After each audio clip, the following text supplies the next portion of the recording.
Hello everyone, how to tutorials back with another new video, and in this video I'll guide you how to use PhotoSolve scan and solve any question extension on your browser.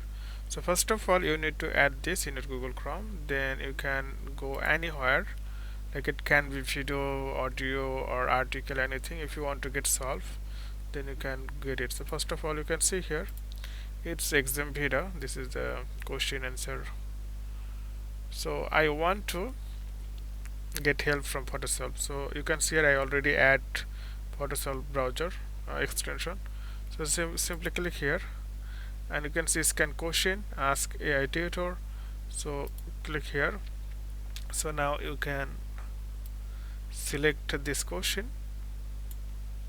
So it's processing and wait a second. It can be anything. Okay, you can see here and they said it's subject English, question this question, and answer the B side. So actually this way you can, if you tap here, so you can see it's the right answer.